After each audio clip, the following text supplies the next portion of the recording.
कहते हैं दुनिया में माँ से बढ़कर कोई नहीं होता है और एक माँ के लिए उसके बच्चों से बढ़कर कोई नहीं होता है।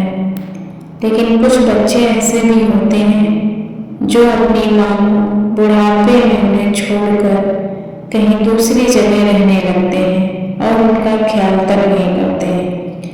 ऐसी एक कहानी है, एक माँ की कहानी, एक बूढ़ी माँ की दर्द भरी कहानी। एक गांव था जहाँ पर एक बूढ़ी माँ अपने बेटे के साथ रहती थी। उसको पढ़ाया लिखाया, इस काबिल बनाया कि वो अपने पैरों पर खड़ा हो सके। पढ़ लिख कर बेटा विदेश चला गया। विदेश में जाकर वहीं पर अपनी शादी कर ली और वहीं पर घर बसा लिया। अपनी बूढ़ी माँ को गांव में ही छोड़ दिया। माँ गांव में ही रहती थी। दूसरों के यहाँ बर्तन मांजकर झाड़ू पोछा कर कर 2 वक्त की रोटी कमा लेती थी। ऐसे ही दिन बीतते गए। वह अपना तो ख्याल नहीं करती थी, लेकिन उसे एक बात हमेशा याद रहती थी, वो था उसका बेटा, और हमेशा इंतज़ार करती थी उसके फ़ोन का। बूढ़ी माँ का बेटा जो उसे कभी कभार फ़ोन कर लिया करता था और 1-2 बातें करके फ़ोन रख देता था। ऐसे ही माँ टकटकी लगा के हमेशा उसके फ़ोन का इंतज़ार करती रहती थी। एक दिन फ़ोन की घंटी बजी। माँ ने फ़ोन को उठाया। बेटे ने कहा, हेलो हेलो माँ, मैं तुम्हारा बेटा बोल रहा हूँ। माँ ने कहा, हाँ बेटा, तुम ठीक तो हो ना? बेटे ने कहा, हाँ माँ, मैं ठीक हूँ। मैं अगले हफ्ते घर आ रहा हूँ। जो भी लेना देना हो वो कर लेना, क्योंकि अब हम सब शहर में ही रहेंगे। तुम भी मेरे साथ में ही रहोगी। तुम्हारी बहू कह रही थी कि माँ को यहाँ ले आओ, हम सब साथ ही में रहेंगे। यह बात सुनकर माँ की आंखों से आंसू निकलने लगे। उसे इतनी खुशी हुई कि वह कहने लगी, हाँ बेटा, अब मैं भी तुम्हारे साथ ही रहूँगी। फिर दूसरे दिन बेटा घर आया और माँ से कहने लगा कि माँ सारे कपड़े समेट लो और हम आज ही निकलते हैं। जब मैं घर के प्रॉपर्टी पेपर लेकर आता हूँ। माँ ने कहा, प्रॉपर्टी पेपर? हाँ बेटे ने कहा, हाँ माँ, अब जब हम यहाँ रहेंगे नहीं तो इस घर का यहाँ क्या करेंगे? हम सब अब वहीं सब साथ में ही रहेंगे, तुम भी मेरे साथ ही रहना।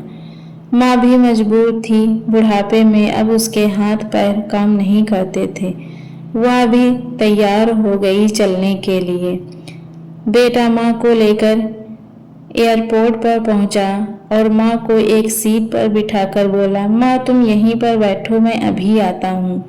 वहाँ भीड़ होगी इसलिए तुम थक जाओगी, मुझे कुछ पेपर बनवाने हैं, मैं उन्हें बनवा के 2 मिनट में आता हूँ। माँ वहीं सीट पर बैठी रही। समय बीतता गया। माँ बेटे का रास्ता देखते देखते सोचने लगी कि अभी भी बेटा नहीं आया है, पता नहीं और कितना समय लगेगा। इस तरह देखते देखते शाम हो गई।